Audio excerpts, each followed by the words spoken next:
I would have to be insane if I thought the odds were in my favor. Why even begin? When something is important enough, you do it even if the odds are not in your favor. And then just work like hell. I mean, you just have to put in, 80 to 100-hour weeks every week. That's And then a lot of work. all those things improve the odds of success. Okay. I mean, if other people are putting in 40-hour work weeks and you're putting in 100-hour work weeks, then even if you're doing the same thing, you know that in 1 year you will achieve what they achieve. You will achieve in 4 months what it takes them a year to achieve. Now I know, maybe you're thinking, I don't know how to build a dam. I don't know how to get 1 million people involved in anything. Well, let me tell you a secret. No one does when they begin. Ideas don't come out fully formed. They only become clear as you work on them. You just have to get started. I think stress, you can be, I think one of the things that's very important to note about stress is that stress primarily comes from not taking action over something that you can have some control over. So if I find that some particular thing is causing me to have stress, that's a warning flag for me. What it means is there's something that I haven't completely identified, perhaps in my conscious mind, that is bothering me, and I haven't yet taken any action on it. I find as soon as I identify it and make the first phone call or send off the first email message or whatever it is that we're going to do to start to address that situation, even if it's not solved, the mere fact that we're addressing it dramatically reduces any stress that might come from it. Failure, in my opinion, failure is 100% necessary for greatness. To achieve greatness, to have that success, you've got to fail as many times as possible. So don't shy away from it, and don't take it as a negative. Every single successful person who's achieved great things, whether it's climbing Mount Everest, whether it's getting to the top of a company, whether it's being the best athlete possible, they've all failed more times than they'll be able to remember. But through those lessons that they've learned through those failures, that's how they've become great. No one's been great from the get-go and then just being great. That's except for Superman, because he was just born great. So just know that that is a part of the journey, and whatever failures you have are only going to make you stronger. Well, I was always getting in trouble, so I was always getting a whooping for something. So at a point in time, it just became numb to me. Well, it ain't gonna hurt. It ain't nothing but a belt or something. First time it hurt though. Yeah, I was a little kid. Failure is an essential component of innovation and invention. If you know it's going to work, it's not an experiment. And so if you want to invent, if you want to innovate, failure is part and parcel with that. There's no escape from that. Really nice idea, actually, that there's two camps, and you find out, I wonder how true this is. It rings true. You can just ask people, which camp are you in? Are you the kind of person that prides themselves, that enjoy staying up till 2 a.m. programming or whatever?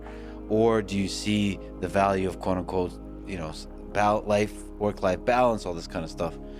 Failure is not a big stigma. So it's like if you try hard and it doesn't work out, that's okay. Like you can learn from that and do another company, and it's not a big deal. If I were to go back in time and give myself one piece of advice as an undergraduate, it would be take pride in your decisions and hard work, but not in your gifts. Celebrate your gifts. Enjoy them, but don't take pride in them.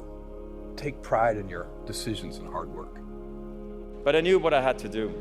Keep working and keep competing. In tennis, perfection is impossible.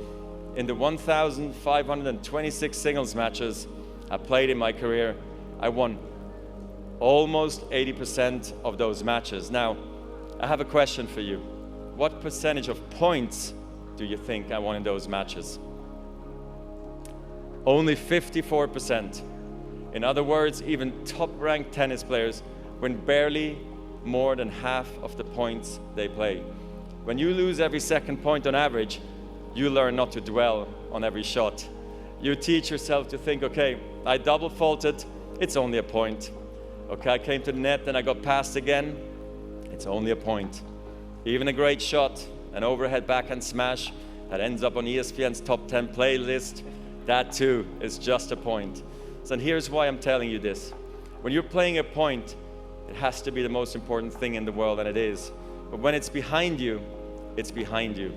This mindset is really crucial because it frees you to fully commit to the next point and the next point after that, with intensity, clarity, and focus.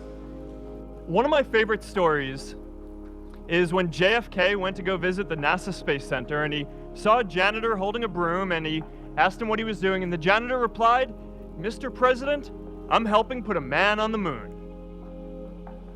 Purpose is that feeling that you are a part of something bigger than yourself, that you are needed, and that you have something better ahead to work for. Purpose is what creates true happiness. You need to work super hard. So what does super hard mean? Well, when my brother and I were starting our first company, instead of getting an apartment, we just rented a small office and we slept on the couch. And we showered at the YMCA, and we're so hot up we had just one computer. So the website was up during the day, and I was coding at night. 7 days a week, all the time. The truth is, whatever game you play in life, sometimes you're going to lose. A point, a match, a season, a job. It's a roller coaster with many ups and downs. And it's natural when you're down to doubt yourself and to feel sorry for yourself. And by the way, your opponents have self-doubt too. Don't ever forget that. But negative energy is wasted energy. You want to become a master at overcoming hard moments. That is, to me, the sign of a champion. The best in the world are not the best because they win every point. It's because they know they'll lose again and again and have learned how to deal with it. You accept it, cry it out if you need to, and then force a smile. You move on, be relentless, adapt and grow, work harder, work smarter. Remember, work smarter.